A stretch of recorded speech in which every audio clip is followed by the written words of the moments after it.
Bueno, el tema de la salud, decía, a partir de que pasó a ser una mercancía, puede acceder a aquel que la puede pagar. Y el que no está excluido de eso, ¿no? No, la armonización forma, digamos, yo creo que la misma palabra está elegida deliberadamente, porque es una palabra atractiva, es una palabra que llama a la concordia, que llama a que todos cedamos un poco, que un poco el presidente lo dice permanentemente, eso lo ha dicho ahora cuando presentó la reforma laboral, ¿no? Que todos tenemos que ceder un poco.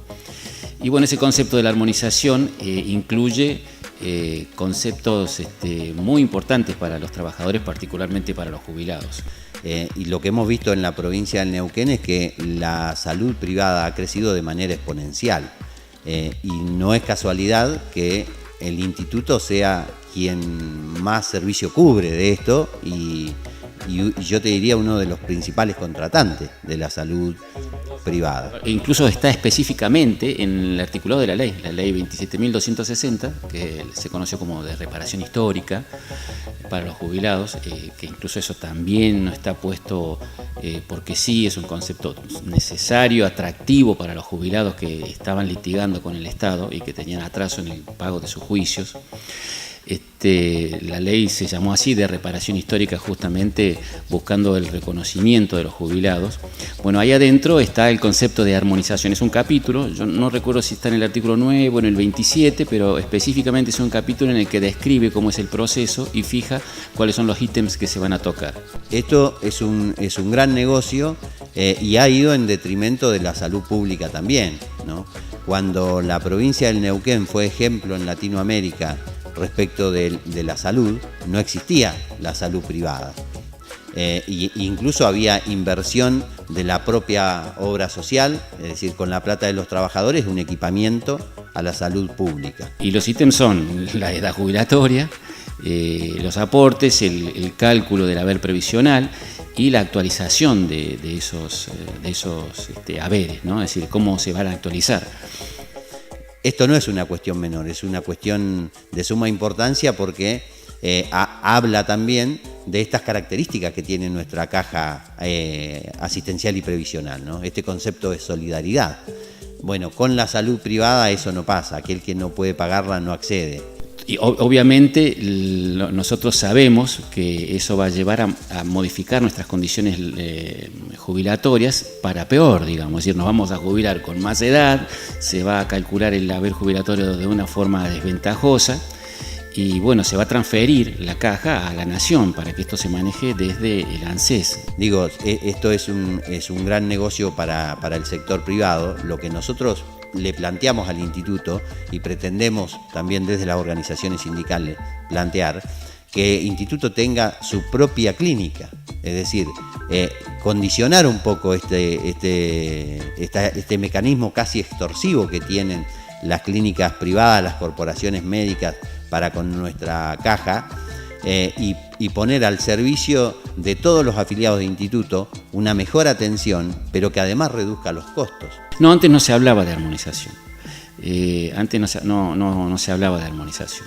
Tener una clínica de instituto implicaría esto también, un mejor servicio para todos los afiliados y un menor costo para la propia obra social, ¿no? Yo creo que particularmente el gobierno del MPN, no nos olvidemos de que siempre gobernó esta provincia y muchísima gente en el empleo público, ya sea en los organismos centralizados, en la administración central como en las empresas, entraron por vinculaciones con el movimiento popular neuquino. Lo utilizó como una herramienta de desarrollo, pero también como una herramienta de captación de voluntades, ¿no? Y hoy en día se enfrenta a un problema de que muchísimos de sus afiliados, de su base de afiliados, se puede ver perjudicada por esta medida de traspaso. Entonces has tenido que salir a defender la caja porque está defendiendo su propia base militante.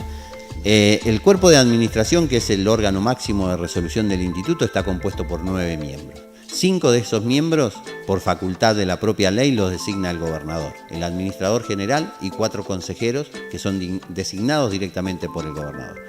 Tener los afiliados la posibilidad de tener un compañero en el consejo de administración es de suma importancia porque en principio estás al tanto de toda la discusión que se da en el Consejo de Administración y tenés voz y voto en lo que se decide. Ahora, independientemente de eso, nosotros sabemos que nuestra caja tiene condiciones ventajosas en la jubilación, particularmente en el área de nuestra de educación.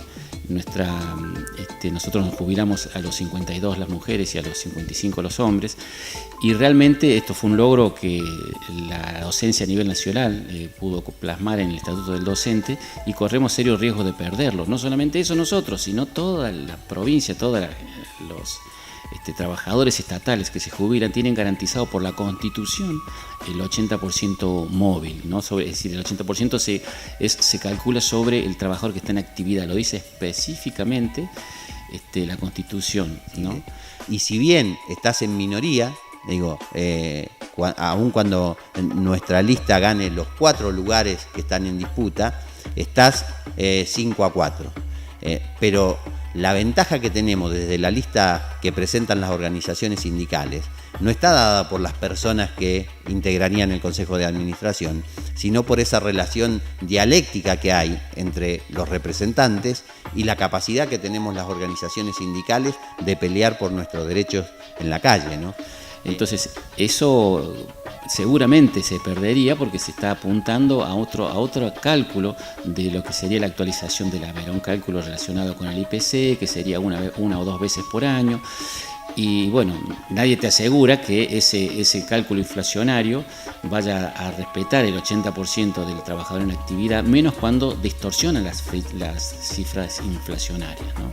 Y un claro ejemplo de esto es la resolución 172 del Consejo de Administración del Instituto. Es una resolución que se logra por tener los compañeros consejeros allí en el Consejo de Administración y por la capacidad de lucha que las organizaciones sindicales tenemos y que hemos dado sobradas muestras en materia de defensa de derechos de los trabajadores. Sí, yo creo que los trabajadores o las trabajadoras tenemos que tener nuestra propia política y nuestras ideas claras. Es decir, el gobernador seguramente va a tener monedas de cambio en su relación con la nación. Ese ha sido el juego histórico del MPN, pero nosotros tenemos que saber bien qué es lo que queremos. Nosotros queremos que no se modifique la ley 611, queremos que no se transfiera la caja, que no se armonice, y bueno, tenemos que ir por ello, tenemos que luchar por ello, no nos podemos quedar quietos. No solo que no nos enteraríamos de nada, sino que además no podríamos plantear muchas cuestiones que surgen de demanda de los trabajadores. Digo, este control que se le ha planteado siempre desde los consejeros gremiales en el Consejo de Administración para con los prestadores privados ha sido siempre una iniciativa de los consejeros en representación de los afiliados. Ni confiar en este oportunismo que ahora puede evidenciar el gobierno provincial de querer defender la caja. Ellos la van a defender mientras nosotros no nos quedemos quietos. Si nosotros bajamos la guardia, ellos en cualquier momento pueden negociarla. Esta necesidad de poder saber dónde se destina la plata, que además hay que decirlo, no hay un solo peso en el instituto que no sea de los trabajadores, porque allí van los aportes que nosotros hacemos en concepto personal y también los aportes que tiene que hacer nuestro patrón y que son que es parte de nuestro derecho, ¿no? Entonces creo que tenemos que movilizarnos permanentemente. La elección es una oportunidad para movilizarse. Hay que tener en cuenta que somos 100.000, casi 100.000 afiliados los del Instituto de Seguridad Social del Neuquén. Es decir, es una cantidad muy importante de ciudadanos que están en condiciones de votar. Por esto decimos, hasta el último peso que hay en el instituto es plata de los trabajadores. Entonces, tener representación en este órgano es de suma importancia. También porque te permite denunciar todos aquellos negociados que se pretenden hacer con la plata de los trabajadores. Y bueno, si de estas elecciones del 8 participan 2, 3.000, 4.000 compañeras, compañeros, es una cosa, pero si somos 20, 25.000, 30.000, 40.000 los que vayamos a votar, vamos a estar dando un claro mensaje de que nos importa el destino de la caja y de que queremos mantenerlo en la órbita provincial, ¿no? Mira, en esto hay una relación que se ha dado a lo largo de la historia desde las corporaciones médicas, que es casi extorsiva para con nuestro instituto. Recuerdo uno de los planteos, porque digo, nos llevó mucho tiempo de discusión, hacia adentro de las organizaciones sindicales también. En un momento todos los ginecólogos de la provincia cortaron la prestación. Esto, por supuesto, que causa la reacción lógica de todas las organizaciones sindicales de ir a reclamar al instituto que esa prestación se vuelva a realizar de manera inmediata, ¿no? Porque además acá estamos hablando de la salud también de nuestros compañeros, ¿no? Calculá que una enferma, una compañera que con una enfermedad oncológica o simplemente por los controles rutinarios que tienen que ver, que practicarse con su médico, es de suma importancia la prestación. Se interrumpió este servicio y la verdad que ahí había un mecanismo extorsivo. Digo, se pretendía cobrar más del doble de lo que el instituto estaba pagando por esa prestación, y cuando nuestros consejeros indagaron un poquito acerca de cuál era la media nacional que se estaba pagando, en ese momento OSDE pagaba por esta prestación 1.200 pesos. Y los médicos de la provincia, las corporaciones médicas, pretendían cobrar 1.500 por la misma prestación. La 611 es justamente la ley que ordena el sistema jubilatorio y que establece, por un lado, la organización del instituto y por otro lado, las condiciones en las que se va a jubilar y cómo se van a calcular los saberes jubilatorios.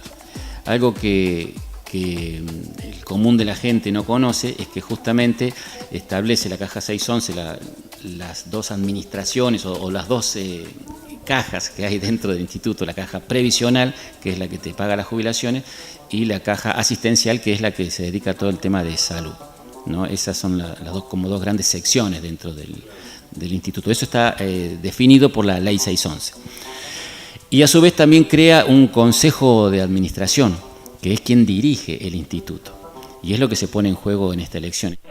También tenemos que tener en cuenta que no podemos permitir el saqueo de nuestra caja asistencial, ¿no?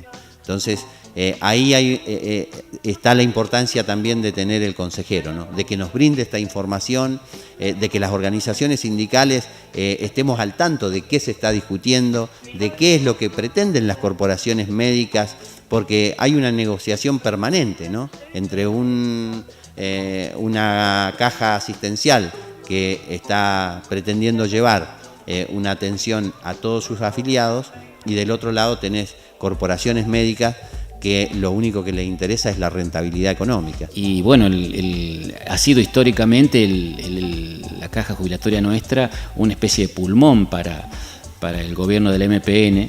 Durante muchísimos años, cuando la caja casi no tenía jubilados, los aportes el gobierno no los hacía porque alcanzaba con los aportes de los propios trabajadores para pagar las jubilaciones y para que funcionara el instituto. Con el tiempo esa situación se fue revirtiendo y ahora justamente hubo el mismo gobernador Gutiérrez, ahora al asumir, aumentó los aportes, tanto los nuestros, los de los trabajadores, como los patronales, en 4 puntos, para equilibrar la caja, que ahora, según dichos por ellos y también por nuestras actuales consejeras, la caja está equilibrada. Pero volviendo a tu pregunta, los cuadros políticos justamente van para disponer hacia una determinada direccionalidad los fondos, esos cuantiosos fondos que durante 40, 50 años hemos ido generando los trabajadores. Sí, la salud privada, como te decía, ha crecido de manera exponencial. Lo podemos ver con la clínica de imágenes, a donde veamos una clínica privada vamos a ver que ha crecido de manera exponencial. Y eso ha pasado en gran medida porque tienen una obra social como es el instituto que contrata ese servicio, ¿no? Y que además tiene una amplísima cobertura.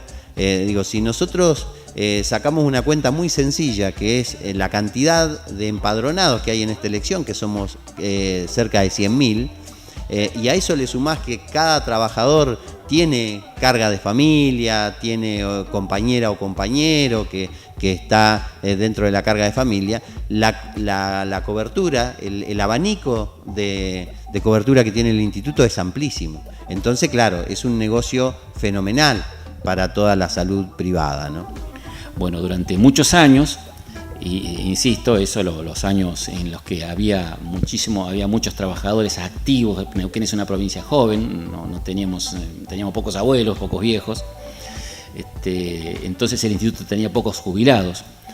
Entonces, simplemente con el aporte que, como la contabilidad y el manejo del tesoro lo hace el gobierno, el empleador es el que deposita el aporte del trabajador y el aporte que debe hacer el gobierno. Bueno, no depositaban el aporte del gobierno, depositaban solamente el del trabajador, porque alcanzaba con lo que aportábamos todos los trabajadores para todo el funcionamiento del instituto. Entonces, eso es lo que digo, se fue revirtiendo e incluso se fue generando lo que nosotros llamamos la deuda histórica, y que es algo que, digamos, en este momento realmente necesitaríamos una auditoría externa. En su momento se estuvo planteando que lo hiciera la Facultad de Economía de la Universidad Nacional del Comahue, para realmente hacer un arqueo de qué pasó con los aportes de todos esos años, hasta que empezó a ser, digamos, complicarse la cosa por la cantidad de jubilados, y el gobierno empezó a poner lo que debía poner, es decir, los aportes que descontaba, pero además un plus porque no alcanzaba a pagar las jubilaciones. El cobro del plus no está permitido, hay que decir en principio que es ilegal. El instituto le paga al médico por una prestación, y cada vez que el afiliado, para que se entienda, cada vez que el afiliado va, ve a su médico, pasan la tarjeta del instituto, ese médico está cobrando esa prestación. Además de la prestación que el instituto le está pagando, hay médicos, y hay que decir, no son todos también, que te cobran un monto X que va desde 30 pesos hasta más de 200 pesos por la atención que te está brindando. Y por ese monto que te cobra no te extiende ninguna factura, no queda registrado en ningún lado. Por eso decimos, es un monto que es absolutamente ilegal, que no se debe cobrar. El instituto ya le está pagando por esa prestación.